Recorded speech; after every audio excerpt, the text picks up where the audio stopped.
All right.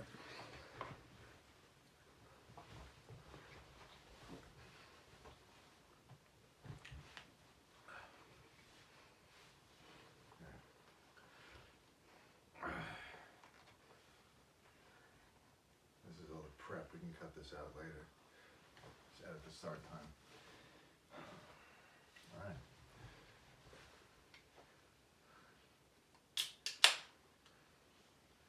We started? Yeah. How long ago did you start? Take a minute. Okay. All right, so we're talking about 4 movies. They're all like modern horror for the most part. Yeah. Kind of didn't want to do anything that was like too American. Although some of these are produced by American, companies. I just feel like the ones we're picking kind of focus more on European stuff. The exception in that batch is Pearl, which is a movie like made in America by Americans for Americans.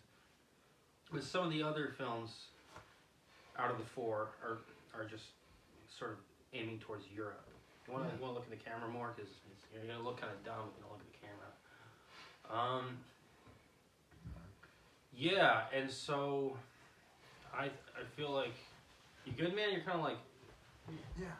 What? okay. So what's the first on the list, Will? Well, we had Midsommar, Hereditary, Melancholia, and Suspiria. But the first one I watched, I think, was Melancholia. So you gotta speak up because the audio. Who knows? The Suspiria, Melancholia, Midsommar, and then Pearl, right? And Hereditary. Oh, so we had 5. Yeah. Pearl was like a bonus. Yeah. Exactly. 4 were more European in intention. What was your favorite one? That's an interesting question. Probably either. It's hard to choose, but I really enjoyed Suspiria, and I really enjoyed Hereditary. I almost want to watch Hereditary again. None of them, like both of those, had their weird flaws, but like I liked them the most in spite of their flaws. Which one was your favorite? Or multiple, as the case may be. Well, Excuse me. my favorite out of the batch was Suspiria, probably by far. Yeah. I felt like actually, you know what? Midsommar would probably be the favorite because I haven't seen it in a few years. Yeah. But when I watched it, I was like really riveted. Yeah. So probably Midsommar followed by Suspiria, followed by what was it? Pearl, and then Hereditary. And then Melancholia. Oh shoot! No, Melancholia was 3rd. Okay. So it would have been. I actually think Suspiria is a better movie than Midsommar. So I'm going to say Suspiria is number 1. Yeah. And then Midsommar, close second. Melancholia is sort of the wild card. Yeah. And then Pearl is kind of an unsavory picture that I don't agree with on a few layers. One of them is viscerally, I didn't enjoy it. And another one is just intellectually, I felt like it was kind of pat. The 5th one, Hereditary, I thought was an awful film. I wouldn't recommend to almost anyone except for people who are very interested in watching all sorts of horror films. Wow. Yeah. Huh. So, where do we begin? Suspiria? Yeah, Suspiria was recommended to me by some woman I knew from high school. Yeah. And actually, I did know about the film as an original, as a giallo film written and directed, I believe, by Dario Argento. And it's sort of a classic, pulp horror picture, especially a European one. And then they remade it a few years back, and it's actually really good. It's got Tilda Swinton as the villain. Mia Goth is sort of the main character, but not really. I mean, they had a few different women. They're kind of like neck and neck as protagonists. The main character is that one actress, and I didn't really like her style in the film, and I kind of was the only thing I didn't like about the movie was her personality. Of course, you figure out why she acts the way she does at the end, Yeah. and it actually ties the film together rather beautifully. Yeah. Makes sense. Of course, it's a horror film, so it's a frightening movie, but it's not like a jump scare fest. It's a lot of like suspense and intrigue. And I felt like the mystery of this dance studio taking place in, you know, 70s, 60s Germany or whatever, like mid-century almost Germany, was really kitschy, and for a horror film had a lot of style. Yeah. So I give it props for the artistic direction. Yeah. What's up next? We have. What did you think of Suspiria? Well, like you said, I think it had a really great sense of style, but like really just head and shoulders above most other movies. Even like most period pieces, I feel like don't nail the atmosphere of the time and place, which is a very very distinct, vivid feeling. It's almost like the most enjoyable part of the movie is that sense that it really feels like that time and place. The actresses, especially the other witches in the coven, they're so well cast as these like dumpy, like sort of German women from that time period, which is just really like, I just love that. I think the movie is kind of like short on substance, but Did you just zoom in at all, or is this going to be like way? We're going to be way far in the back. it's not zoomed. Do you want it to be? Maybe we could move it closer or something. Start over. Use the tripod lens. It's not zoomed in. It's fine. I just, dude, you gotta be somewhat zoomed in. But yeah, it's fine. So you were saying It's basically more style than substance, but that's kind of true of basically all these movies. But they really just nailed the style. At least to me, all these movies are more, and horror movies in general seem like they're not. I don't know. It's hard to like dig in and get to like actually interesting themes for some reason. But it's almost like part of the genre. But it doesn't detract from the quality of the movie or how enjoyable it is. Like, if anything, it makes it sort of more mysterious that you can have all this stuff going on, but the message is kind of like unknown. Like, what do you think that? I mean, what was the message? It's kind of hard to say. I think it was sort of trying to honor like witchcraft and trying to aestheticize it into this sort of ballet dance troupe company format, and I felt like it was a kind of a serious attempt to like reevaluate what witchcraft could be like in a modern technique. Yeah. But did I think the film was the best movie in the world? No. But I feel like out of all these modern horror films that try to have like more serious themes and contain elements of sort of mysticism and are a little less jump scary and more subtle in their approaches from all different elements of the craft, I think that this picture was really good with those in consideration. Now after this, you know, you have a little bit worse, but still probably a more popular film, which is Midsommar. Yeah, definitely more popular. Midsommar starts out really good, and then the problem was that by the end of it, you're kind of bored with the game that's being played, and the surprise, there isn't really a surprise, it's actually more of a letdown. Yeah, But the build-up is phenomenal. Yeah, I completely agree. Like, I was so like, it's like this movie is like really wants to be very. It's like about to hit on some really interesting themes. Like I kept thinking, like you're saying, I kept thinking like this is gonna be a statement about like how you can't just live in this sunshine. You just can't be too positive and happy all the time because it leads to like madness and insanity, even more than the dark winter. Like I thought that's what they were doing, but it's just like it never goes anywhere. Like and you have this protagonist who to me seems like a really nice. She seemed like so well cast almost, or just like so well adjusted. Like she seems like there's nothing really like there's nothing to dislike about her, which is actually kind of unusual. I don't know for a character in a movie. Like there's nothing obnoxious about her at all. She seems like very, but then she just ends up spoiler alert like sacrificing her boyfriend in this pagan festival. And it's like is that really like is that the like she loves Big Brother? Like it was just very like meh, a very let down ending. And there were things hinted at which were interesting, like that nightmare when she was in the dark shed and she saw her sister and her family. Like that's a lot, you know. But it's visually super beautiful. Yeah, it's stylish. it's really great art direction, and the I think the anthropology that was expose that they're trying to do, where they make these Swedish rituals seem like they're more secretive than they probably are. Yeah. Or if they are secretive, they're exposing them in their heads. Yeah. I think that is a really original thing to do in any movie. Yeah. But a horror movie like this, which is sort of like, it's sort of a slasher picture, you could argue. I think it's really, really tasteful. Yeah. However, the problem I had with the film was that the believability for most of this stuff was beginning kind of bothering me. Yeah. Well, no, it was lazy when you see the first horrible old person deaths, and no one really tries to get out. Like, it's very like, you're right, it breaks your suspension of disbelief, which, it would be very hard to handle that in a way that wouldn't, but somehow it just fails at that. It's like you want to be sort of teased into it more, or led to believe in almost a dreamlike way that everyone's okay with it, but instead it's just kind of lazily like, oh, it's their culture. Like, no one is that.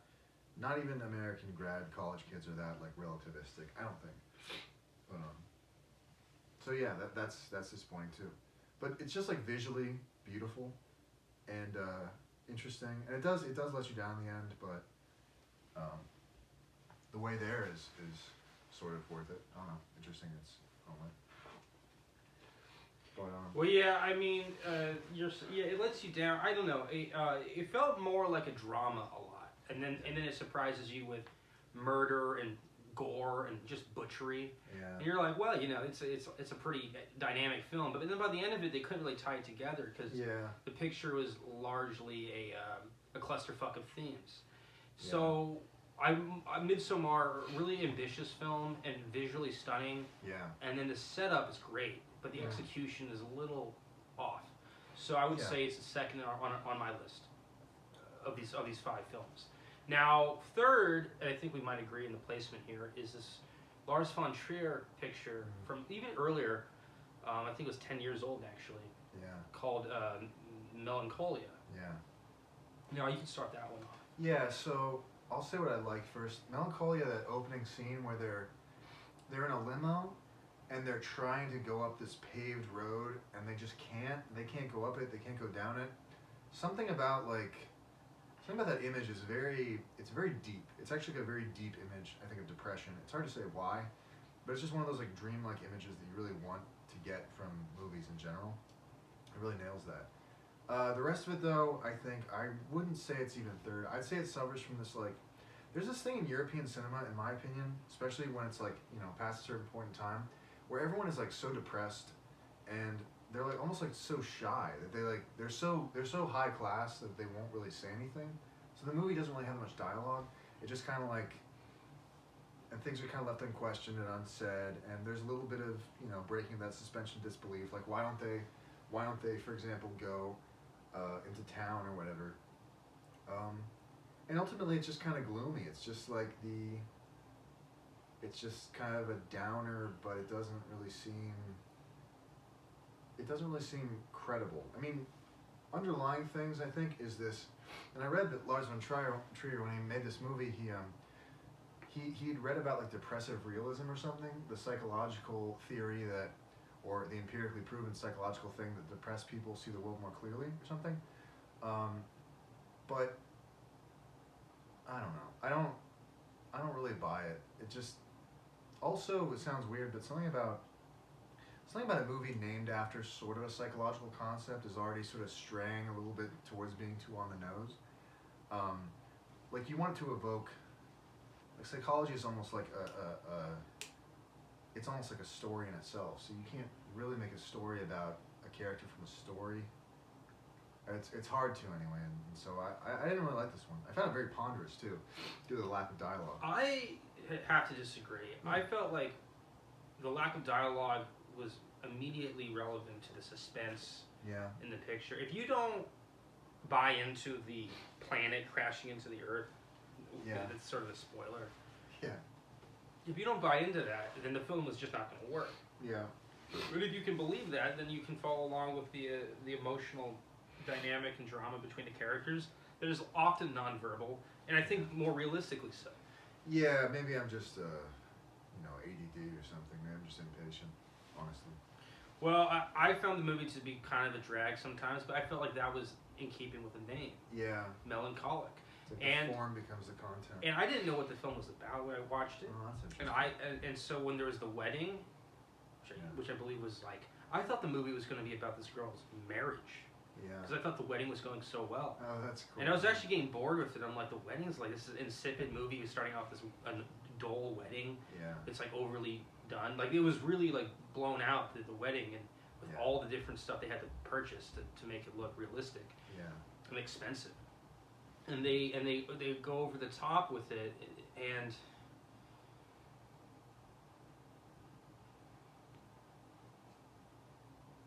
They go over the top with it, and the glassware and the silverware is just like stunning in its arrangement, and the costumery is on point. And I didn't. Kirsten Dunst is great. I just felt like it's Kirsten Dunst, right? I don't know. It wasn't Renee Zellweger. It had to be Kirsten Dunst, right?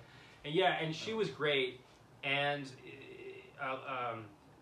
Skarsgård was convincing as her boss. I just felt like the whole situation was comedic, and then all of a sudden it falls apart, and there's a giant astronomical event that's taking over. And like, just like the film Don't Look Up, they were balancing two different genres of film in one, weaving it into sort of this brilliant tapestry. And then of course the ending ends up being dismal, but you do feel, if you watch it with eyes wide shut, I guess. If you watch it like not really knowing what's going to happen, you end up feeling like the roller coaster was teaching you some sort of lesson in how to deal with your community, your family, your friends, society. And I just was impressed by the commitment to this story that everyone involved in it put into it, because I didn't think the story was fundamentally bad. I thought it was a great story. The reason it's not the best on the list is because I didn't think it was very scary, and I didn't think it was a touch boring. Yeah. Like it had tidbits of novelty and humor, but it was a tad onerous. Yeah. And that is definitely gonna lower it for me, even though I felt like the story was the best story in the whole. Well, I'm thinking list. now to be more positive based on what you're saying. Like, Yeah. I do think the metaphor of a planet colliding with Earth is a good metaphor for melancholia. I mean, I was reading about, there's this idea that with depression, extreme depression, what's happening is like the sort of object, the real thing that you're looking for comes too close to yourself, and that kind of destroys you because you're sort of paralyzed and just overwhelmed with pain, sort of. And so the idea of this like perfect bride being in that position seems sort of fitting, that she's like the ultimate, I don't know, there's something there. And so I appreciate that. But yeah, I agree, it was kind of boring. So, but that means more for me than, for you, I guess. So I put it lower than Hereditary even. Right. Okay, so up next is not Hereditary, it's Pearl, which you didn't watch. I saw some of it, yeah. I saw some of it. And I feel like Pearl had a lot going for it in terms of the acting. Mia Goth was quite good. The costume was really period, and it's not easy to do that, and they did it pretty well. Yeah. And then the setting was sort of low-key, kind of the same place the whole time, same environment, same farm. Yeah. But it worked. Like, they made really, really excellent use of their setting. Yeah. And also the lighting in that film was kind of nice. Yeah. So I felt like, and then I just felt like it had all the moving parts where they need to be. Problem was the story was a little insipid. Yeah. But then the actual like details of the story were like pretty fun to see on screen. So it was a true horror film. It had shock value. Whereas I think Midsommar didn't even really have shock value. I think Midsommar sort of pretended, but it did it in an elegant way. A film that did it in a less elegant way was Hereditary. Oh, yeah. Which I felt like was the lowest on this list because not only was it a drag to watch, but the payoff was reduced because there was a limited believability in the ending of the film. And I also felt like they left it as a cliffhanger, right? And for a horror film, a cliffhanger to me Well, is... how is it a cliffhanger? Well, he becomes a god, but he doesn't. But he does. And then they just cut the film ends. Yeah. And I was like, well, what happens then? Yeah. He's a god. Like, shouldn't that be like the most important part of the film? Interesting. Yeah. And a total cliffhanger, and the build up to it was very mundane. I would say drab. And they the domestic life that's all like very was not decorative. It was not suspenseful necessarily, and it was rather easy to shoot. So I think the lighting in Hereditary was probably the best quality. I think it had really good lighting. Definitely, yeah. But beyond that, I did not consider it the best movie. One thing I did think was stand out about Hereditary was the casting was good. Yeah. The casting was good, but the acting I think was not. Well, It was not up to par with the casting. The actors couldn't really pull off a lot of the role, and the dialogue could have been way better. I think the mother was well cast, and the daughter was well cast, and the grandma was really well cast. Yeah, but the brother character was a little lacking something to be desired. Yeah. He was a little. Well, and the dad just also seemed like just kind of oddly cast, like. Yeah, the dad didn't really fit in, and his acting was probably the most ham-fisted. Yeah. I felt like he could have had a range to him, instead of just being angry guy all the time. He also had his role was a stiff role that wasn't easy to pull off, in a sense, but he didn't treat it with enough subtlety for me to believe that he had sensitivity to his wife's problems. Yeah. I think but that's also a failure at the writing. The dialogue could have been more had more bells and whistles. Like it could have just distracted you more from the fact that this weird supernatural phenomenon was happening. Yeah.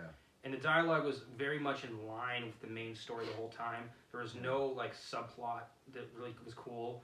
There was no real tangents that were entertaining. It just the dialogue was pretty basic, and it was the story just kind of went in one ear out the other. Yeah. I agree. The dialogue was pretty, just. It reminded me of a history. You read history and you read a story about history. Yeah. But it's just one snippet of a story that back in the day they would have had all these different variations on it. Yeah. But you only getting that one reduced version. Hereditary felt like that, but for a movie, which to me is the dumbest thing you could do. Like that sort of minimal lack. It was minimalized. Yeah. Yeah, I can see that. The nuance and reinterpretation and all that. You watch Rashomon or this Ridley Scott film that was a couple years ago, The Last Duel, and they have a triptych. They have 3 different perspectives from different characters, and you get one movie, but it's cut into thirds because they retell the story 3 times. Huh. And I felt like a triptych painting, but not really, but just that's kind of the metaphor that people use. And I just felt like that was intelligent, even if it's not super viscerally appealing. It's an intelligent move. But this film wasn't even trying to be intelligent. This film was telling a really vanilla story about a quote unquote profound event.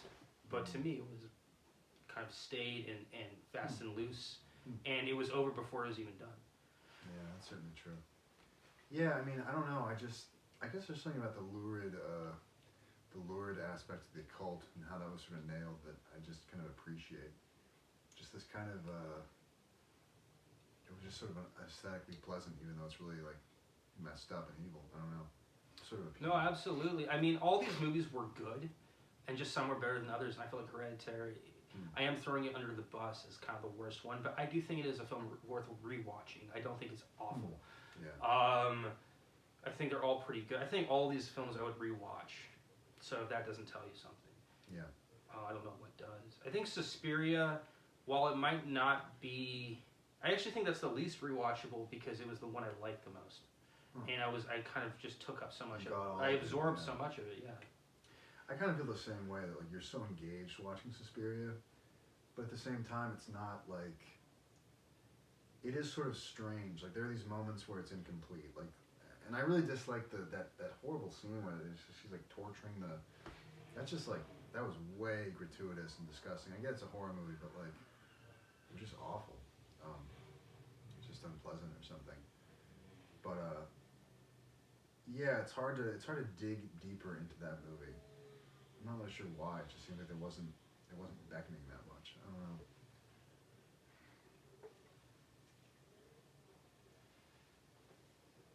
Yeah. So in summary, what did you reevaluate the position of these films, or do you think they're all, as you said before?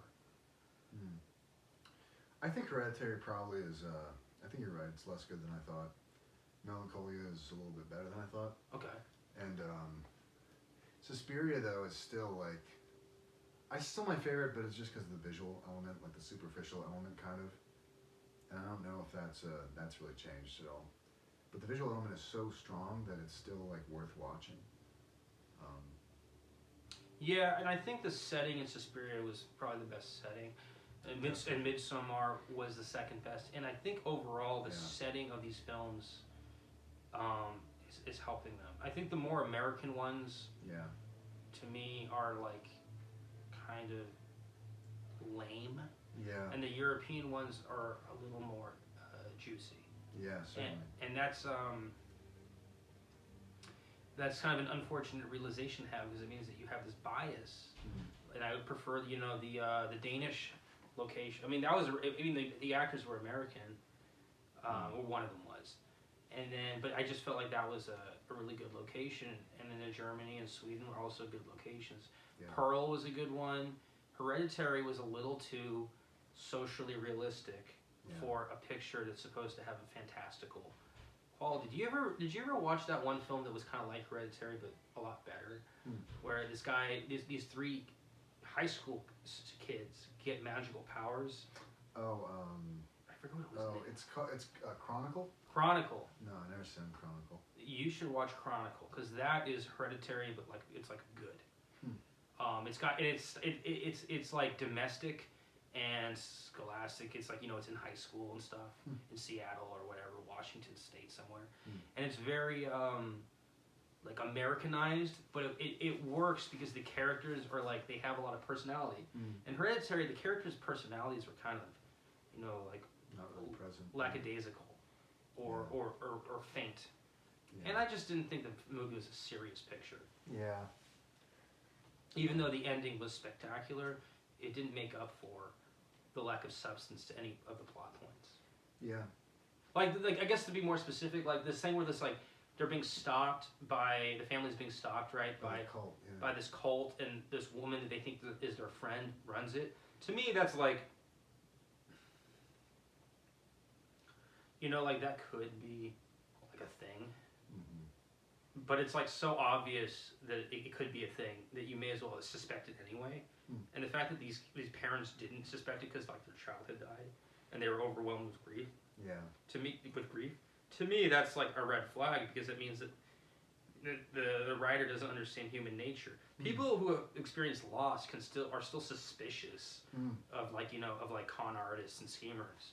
Just because they've experienced loss doesn't make them dumb. Yeah. I guess vulnerable would be the idea here, but I feel like even it's a stretch to say that they would welcome a seance in their household and not have any real suspicion of the person running it.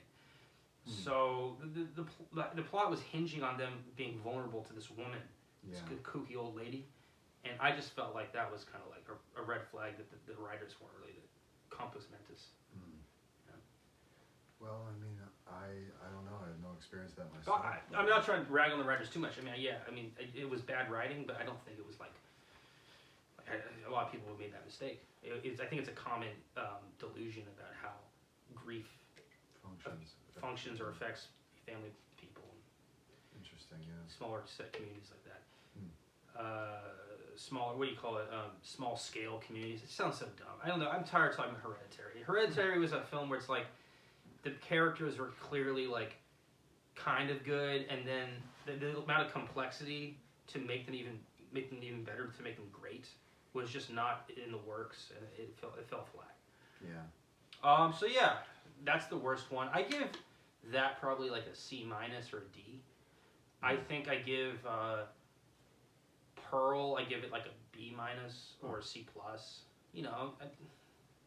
I think Pearl was actually like an enjoyable film that had compelling motion, like storytelling motion throughout. The problem with Pearl is it's so gross, and it was just kind of like, oh, do I really even want to watch this? But honestly, there are films a lot grosser than Pearl. Yeah. And less believable. Pearl was actually somewhat believable, if you can believe that. Yeah. And then Melancholia. I think Melancholia was like a B plus. Yeah. I think A's for Suspiria and A's for Midsommar. A plus for Suspiria, but I probably wouldn't give it an S. Like, I can imagine a better film than Suspiria, but it's like, it's not easy. Yeah, I know what you mean. For horror, it's not easy. One that I think the better films for horror would be ones that might have a little bit more of like a serial killer. Like, I saw this film called Prisoners, which is more of like a thriller than a horror, where Jake Gyllenhaal is like a detective trying to track down these girls that went missing. Yeah. And Hugh Jackman's is the father to one of them, and Hugh Jackman goes on like a rampage while the detective is trying to like play it cool all the time. That one is really good, and I think that's like a better film than Suspiria, but it's not really a horror film; it's a thriller. Yeah. So I think there are thrillers that are better than Suspiria. I can't think of like a film that's a horror picture that is like miles ahead of Suspiria. I mean, maybe like the original Texas Chainsaw Massacre, just because it's such a perfectly made film for its time. Maybe. How about, The Exorcist, or one of those classics? I've been trying to watch the third Exorcist film, and it's sort of it falls flat. The first one I was never a huge fan of. Oh, yeah. Horror films tend to not. We live low key. We live in like a golden age of horror because there's a lot of substance. I think the ones that are really good, the only ones I can think of that are like really good horror films is like the Hannibal Lecter stuff. Yeah. Silence of the Lambs is like the best known one. That one's better than Suspiria, but like that one's also like not really a horror film. Yeah. That one's like a little got too many moving parts. I feel like Hannibal, which is a sequel to Silence of the Lambs, might be like a good example of a film that's like better than Suspiria, but not by much. Yeah. One that's close is Manhunter, which is like the prequel, but they made it in the 80s. It was the first Hannibal Lecter story that was made into a motion picture, and that one is, but that's also like more of like a crime thriller. So it's hard to say in terms of just like pound for pound what horror film is better. And a lot of the best horror films are more adventurous. They're not really that suspenseful. A lot of them are based on like masked villains that are like comedic in their tone. Chucky, right? Or Child's Play is the series name. You have Scream. By the way, the first Scream film was actually made in Marin County, in West Marin. Oh, There's a house there. It's supposed to look like it's a house just in any suburb. Yeah. But it was actually like a remote house on like a farm. Huh. Or it was like a fairly remote house. But in the film, they stylized it so that when they relight it, so it looks like it's just like sort of in like a suburb, and it's not. It's pretty deep. Obviously, Friday the 13th is a great series, but the first Friday the 13th films are like not really. They take a while to pick up, and by the time they're like fun, it's like almost not even the same story anymore. It's more like they had like Freddy Krueger meets Jason Voorhees. They have like Jason Takes Manhattan. They have like Friday. Freddy vs. Jason was one that came out when I was a kid, and films that have come out that are like really strong horror films. I'm trying to think of one that like is just like so obviously better than Suspiria. Yeah. But I'm straining. What have you got? Horror films. I mean, I don't know. I'm trying to think of one that like really. Your call, Silence of the Lambs, is pretty good, but again, it's not really horror. It's just like thriller. So that's why I'm thinking like maybe there's something to horror itself that sort of impedes substance, because that Suspiria seems like it could be, it's all there, but it somehow is still like not really, I don't know, getting to that substance, which is weird. So I don't know, I'm thinking it's like the medium itself or something. If the aim is to inspire fear, then you can't get that thematic for some reason. I don't know. Alright, well, I think we'll end there. I mean, there's not much more else to say. I obviously will have to jog my memory for a better horror film. I think I'll find one, but it'll take a moment. Yeah. I saw the last Halloween, right? Halloween Ends. That was pretty fun, but it was like a comedy. Yeah. So a lot of the best horror films really kind of like verge into comedy. Yeah. And that's why they had those scary movie series, like they were literally comedies because they were kind of acknowledging that these films were That dimension to it, yeah. exactly, that dimension. All right, let's end. All right.